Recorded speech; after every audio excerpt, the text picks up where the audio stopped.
शुक्रवार की सुबह, हफ्ते का आखिरी कारोबारी सत्र, और भैया अपना बाजार हो गया है अनस्टॉपेबल, बेलगाम।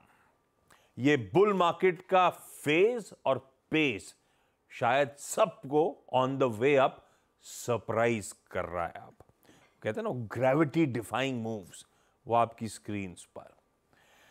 कल का निफ्टी आपकी स्क्रीन पर रख देता हूं, कल का रखिएगा। एक महीने का तो ठीक बढ़िया मूव्स थे, कल का निफ्टी स्क्रीन पर रखिएगा। शुरुआती उठापटक से उभरे और सेकेंड हाफ में लगातार एक्यूमुलेशन, लगातार मजबूती देखने को मिली। फाइनली 188 पॉइंट ऊपर 24,800, जी हां 24,800 पर जाकर सेशन की समाप्ति करी।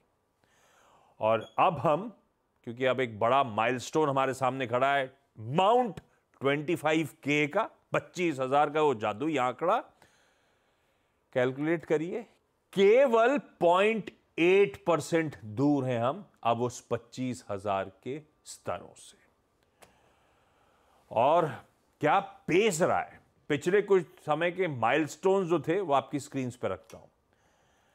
20,000 का स्तर 11 सितंबर 2023 को पूरा करा। नहीं, वो ग्रिड या प्लेट कुछ हो तो वो दिखाइएगा।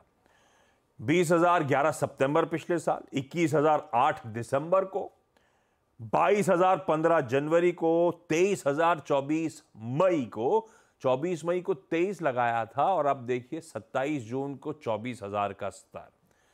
और अगर इन्फोसिस का एडीआर सच कह रहा है तो और कोई क्यू की जरूरत ही नहीं है।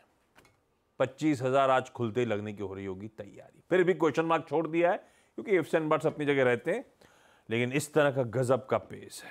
क्या पता आज वो लगता हुआ नजर आए, लेकिन जय हो बुल बाबा की, गजब कर रखा है स्क्रीन पे। आज वैसे इधर उधर का क्लटर कट करता हूं, दो ही चीजें इंपॉर्टेंट। एक तो खैर वो कस्टमरली फ्राइडे है, सेंसेक्स, और उसकी इंपॉर्टेंस है ही अब आजकल, तो उसकी वीकली ऑप्शंस कॉन्ट्रैक्ट की एक्सपायरी की तैयारी कर रहे होंगे। दूसरा और ज्यादा इंपॉर्टेंट, आज जिस तरह का रिजल्ट हैवी डे है, खुलते ही आप एक हैवीवेट इन्फोसिस के रिजल्ट्स पर रिएक्ट कर रहे होगे। और आज एक नहीं, दो नहीं, 5 निफ्टी की कंपनीज के नंबर्स आने, जिसपे कोई रिलायंस इंडस्ट्रीज इंक्लूडेड है। और हम कल जब छुट्टी बना रहे होंगे, सैटरडे वीकेंड होगा, आज हम उसकी तैयारी कर रहे होंगे। दोनों इंपॉर्टेंट रिजल्ट्स, HDFC बैंक और कोटक महिंद्रा बैंक। हाँ, ये बात अलग है कि इनमें से ज्यादातर नंबर्स जो आज इंपॉर्टेंट हैं, बाजार बंद होने के बाद से लेकर कल के बीच में आ रहे होंगे, जिस पे हम मंडे खुलते ही रिएक्ट कर रहे होंगे। लेकिन इस तरह का रिजल्ट है, मेरे ख्याल से सीजन का सबसे रिजल्ट हैवी डे आपकी स्क्रीन पे आपके सामने। खैर, इन सब के बीच में गिफ्ट निफ्टी के संकेत रखिए। फ्लैट हल्के हरे 20-25 पॉइंट ऊपर खुलने के गांधीनगर से गिफ्ट निफ्टी इंडिकेशन देता हुआ।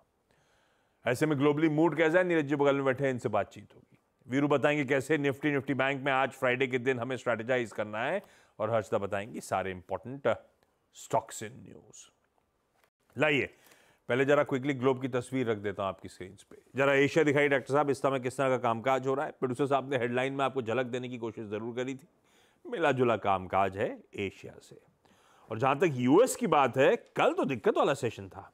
जो पॉकेट चली जा रही थी डाउ, कल उसमें एक प्रॉफिट टेकिंग जैसा मूड दिख रहा था। 500 550 पॉइंट दाव दबाव में, वैसे तीनों बेंचमार्क्स अच्छे खासे लाल निशान में जाके सेशन की समाप्ति करते हुए नजर आए। हाँ, आज सुबह थोड़ी स्थिति सुधर रही है, फ्यूचर्स एटलीस्ट थोड़ा बहुत इन ग्रीन ट्रेड कर रहे हैं, लेकिन फिर भी कल का पेन काफी था। और जब हम कल फ्लैट यूएस के फ्यूचर्स डिस्काउंट करके गए थे, इस तरह का दबाव आ गया है। तो समीकरण तो यूएस के थोड़े से प्रॉफिट टेकिंग टाइप दिख रहे हैं, लेकिन नीरज जी ज्यादा इन डेप्थ बताएंगे आपको। Neeraj ji, good morning. Handover कैसा लग रहा है? हैंडओवर कल का प्रॉफिट बुकिंग का दिन था यूएस में। इधर वाला चल गया तो इधर खरीद बेच दो, नहीं, चारों में इधर वाला चलता है तो इधर बेच दो। अभी रोटेशन भी खत्म हो गया तो तब उन्होंने कहा ये भी बुक कर लो। कल अक्रॉस द मार्केट था, चाहे छोटे बड़े। और रसल चाचा भी गए, रसल चाचा भी 0.25% वो भी गिरे। तो कल बहुत सॉलिड प्रॉफिट बुकिंग हुई। रसल वैसे ही ओवरबॉट था, बहुत ज़्यादा तेजी हो गई थी। तो कल पूरा अमेरिकी बाजार बिकवाली की दबाव में था, लोगों ने प्रॉफिट बुक किया, क्योंकि रिजल्ट भी कुछ खास आ नहीं रहे, तो उसका भी प्रेशर था। लेकिन कंसर्न ज़्यादा बड़ा ये था कि जो स्टेटमेंट है ना, कल ट्रम्प का स्टेटमेंट तो साइड में रखिए आप, जो व्हाइट हाउस ने चिप कंपनीज़ के लिए, टेक कंपनीज़ के लिए जो स्टेटमेंट दिया था,